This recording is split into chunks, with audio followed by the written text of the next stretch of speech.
I run the new Provost Intensive every summer, and I always ask myself, who signs up for this job given the long list of decisions? I'd say one of the hardest things right now for many is the budget deficits.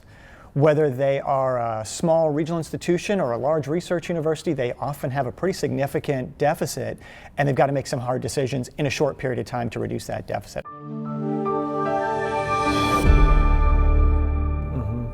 And specifically, when they're faced with that deficit, what are the decision options in front of them, would you say? I'm glad you asked that question. That's going to be a big focus for our Provost Roundtable in the spring is, what are the different options for reducing costs in the academic enterprise? And on the one hand, most people kind of know what the options are. Right? We can look at the program portfolio, or we can look at academic reorganization. We can reduce the number of courses that we offer. We can look at faculty workload. And we've looked at those things over the past 15 years at EAB. I think the question many people have is, which one of those things in my context is most likely to get me the savings that I need while doing the least damage to the academic enterprise? And I think it's a different equation for each institution. Channeling my inner faculty member, why even look at the academy? There's so many other things, whether it's the athletics program or other kinds of auxiliaries that we might want to look at for more efficiency. The academy's the core. Why would you cut from the core? Yeah, no, that's an important question. I think there's often a sense among faculty that we should always spend more money on the academic enterprise. Everything else is peripheral, everything else can be cut. But we've done a lot of work looking at administration, and we've reached a point now, I think at some institutions they'd say, we've done so much cutting that we now cannot support student services. We cannot support faculty research. So there does come a point of diminishing returns. I would always say start on the administrative side, and we've got lots of reports about how to look at the administrative side. What happened, I think, all the way back to the Great Recession, 2008, 2009, people said, yeah, we can't touch the academy. We've got to look at everything else. And they spent a decade or more doing that. Now they're finally saying, well, we haven't looked at the academy. Let's look if there are inefficiencies, and particularly at larger institutions, but even sometimes at smaller institutions, there are inefficiencies there that could better support student success while spending less money. I think it's sometimes hard for faculty to get their minds, how's that possible? But when you look at the numbers, you will see there are inefficiencies. We call some of those intentional inefficiencies. That is, we want to have small classes to teach writing because students learn better in those small classes, but some are unintentional. We've got 10 sections of Psychology 101 when we only have enough students that really require 7 sections. Why are we teaching those other 3 sections? Well, it's because we just rolled over the schedule from last year. So what we find is if you look closely at that level of detail, you can find some level of unintentional inefficiencies that you can reduce that do not hurt students and in fact can then free up resources to reinvest in those areas. Yeah. Is there a lot of what you described feels perennial, I think, to both of us, and we've been working with Provost for almost 20 years now, so collectively 40 years. Is there anything that feels new or surprising in the last year to you about what the Provost's job looks like or the challenges facing the Provost? I think a big part of it is the urgency. It used to be, yeah, we can take 5 years to sort this out. We can grow our way out of this. We can make small incremental changes that'll get us to where we need to go. And part of it, I think, is if we think back through COVID, right? In some ways, COVID was this incredible challenge, but a lot of new money came into higher education, particularly from the federal government, from some state governments as well. And that covered over some of these deeper challenges. People are like, well, just make it through COVID, we'll be fine. It turns out people were a lot worse off after COVID. And then we saw some student numbers start to decline as well. So that created a real sense, wow, we've only got a 1 or a 2 year runway now to do this. And the pace of academic change means that it often takes 2 to 3 years to see the benefits of a decision you make right now. So even if you're in pretty good shape now, but things are slowly deteriorating, you've got to start now addressing those hard choices, because if you wait too long, it'll make it even worse. Take an approach to shared governance is what I'll call the stay in your lane approach, which is, hey, there's a set of decisions that have to be made. Some of them get to be made by the faculty, some made by the board, some made by the administration. The problem is that any decision about, say, launching a new program or closing a new program has implications for the curriculum, so faculty need to be involved, have implications for financial sustainability, so the administration needs to be involved. And so what we've been focusing on and what we'll share at the Provost Roundtable in the spring is a decision-making process that is essentially trying to be more specific about shared governance by saying we need a process that gets input and includes all these different stakeholders. But it's not simply dividing up the decisions to be made. It's making sure that each group gets input at the right point, and also, frankly, that no small group can veto the whole process, which is sometimes what happens in a traditional shared governance environment. Yeah, the implicit pocket veto. Yeah.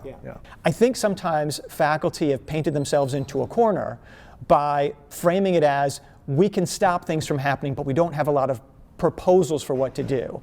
And so we're trying to look for ways to engage faculty in, let's agree on what the problems are, let's look at the different solutions, and let's talk about which ones are appropriate for us and which ones aren't. One of the paradoxes that I find is that faculty feel like they are working harder than ever, but most universities actually have fewer students per faculty member than they did 5 years. That's part of the reason for all these budget conversations.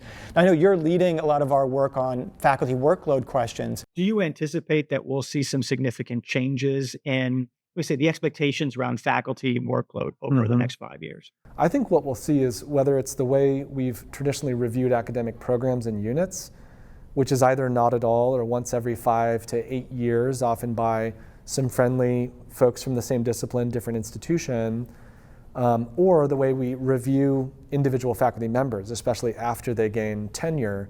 I think those things in many areas are going to move from sort of informal, without a lot of real consequences or decisions attached to them, to much more formal.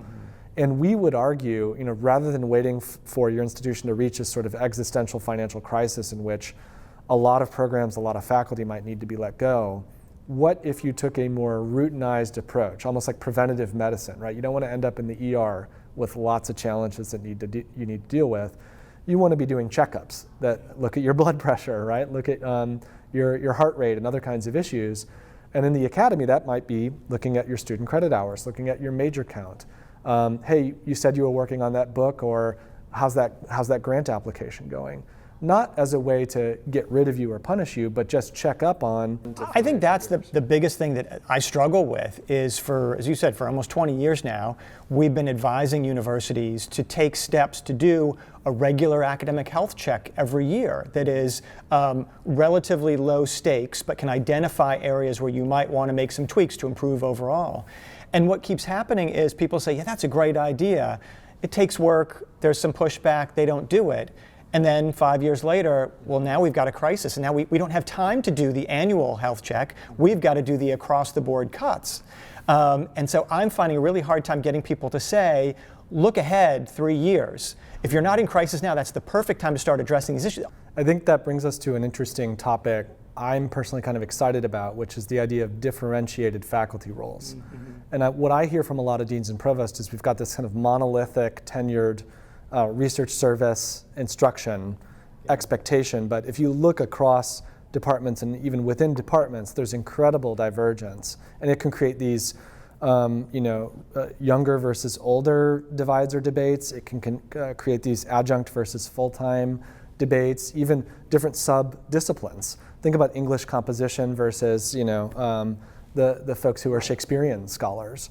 And I've often thought, well, what if part of a post-tenure review process or just an annual faculty evaluation process is part of aligning what you're great at and what you like to do with the institution, the department's highest area of need, while considering equity and workload. Imagine those three things as a sort of overlapping Venn diagrams, and just saying, well, part of what we should be doing is, rather than expecting everybody to succeed and perform and kind of produce in the same exact way, be more attuned to what the best use of them is. There'll be some faculty who might have stopped producing research a few years ago, who might need to pick up some additional courses, because I think some administrators are frustrated that we often have those conversations, but there's not then a concurrent reassignment, or, hey, if we've got this a third expectation, let's make sure we're all contributing in a certain way that adds up to 100. And that might mean people are in kind of different positions at different times. Why do you think that's been so slow to take off? There's been a real antipathy from faculty to bringing transparency to workload and bringing accountability to workload, because they don't trust their leadership not to misuse that. I think most faculty think even just the word workload means you're going to make me work harder for the same money. I think that as we had growth in the 90s, maybe even the early 2000s, it was easy to give people and even academic units and colleges a lot of flexibility. Hey, do what you want to do. The money's still coming in. As the money contracts, now we do have to prioritize, and I think a lot of faculty are very uncomfortable engaging in a conversation that says this activity is more important than that activity, or this department or this program is more worthy of our investment than that department or that activity. Mm-hmm. That feels just the opposite of the way they think about things, but it's really unavoidable right now. Yeah. So let me ask you this one piece of advice question. You've been leading our new Provost Intensive for some years now. If you had to distill all of that kind of insight and advice to one piece of advice you'd give a new provost, what would it be? Wow. I really ask them to prioritize and focus on a handful of things they can accomplish. As a provost, particularly a new provost, they are pulled into 8 to 10 hours of meetings a day. They have emergencies that come up every single day, and you could spend all your time trying to get through your inbox. And what I try to tell them is you've got to take a step back, think about what needs to be accomplished at your institution, and you need to focus your time on that, even if it means there are other things you can't do. I think provosts are people pleasers, and it's very easy to get caught up into, I got to meet with everyone, I got to be friends with everyone, and you do have to spend a lot of time doing that, but you also have to keep everyone focused on 1 to 3 major things to accomplish, in part because you've got to show that you made progress. Mm-hmm. Faculty get so frustrated when you're talking about all these new initiatives and nothing ever gets done. Well, that's because people are spread too thin. If you really did say, in 1 year we want to accomplish this, and you stayed and you said in a year we accomplished that, that would generate, I think, more goodwill, more support for, hey, actually we can get things done when we focus on these and work on them together. Yeah. So let's talk a little bit about the upcoming Provost Roundtable sessions we're going to have. And you've been working hard planning, exactly what these sessions are going to look like. You've also mentioned you spent a lot of time at academic conferences, higher ed administrator conferences. Help me understand how this meeting is going to be different from those conference experiences and what you hope provosts sort of walk away from our sessions with. Yeah, so I go to, this year I went to a couple of conferences I hadn't been to in a while. What a big conference is great for is getting a quick overview of what people in the industry are thinking about, right? You can go to dozens of sessions. They're also great for networking. You can make new friends and you can connect with old friends. But what I find frustrating about a conference is you might have a panel of the 5 most brilliant people in the world. They each get 5 minutes to speak. And then you get audience questions, some of which are relevant, some of which are not relevant. And I always think, I just want to spend 20 minutes with that person kind of going a little bit deeper. What I love about our EAB meetings, and I think this one in particular, is going to be, we're going to go super deep. So we're going to look at those levers of academic resource allocation. So academic program review, academic reorganization, faculty workload policy, academic efficiency. Everyone knows what those levers are, but we're going to go into the case studies to figure out what actually works. How would you decide what might be appropriate for your institution and what would not be? You don't get that at the conference level. You get some great anecdotes, but what we do at EAB is we take those anecdotes and we drive 5 levels deeper by asking the question about, well, did you try this and would that work for someone else? So it's a lot of content, and we really push people, but I think they come out saying, okay, now I feel like I've got the depth that I need to be able to make a decision for my institution when I go back home. Yeah.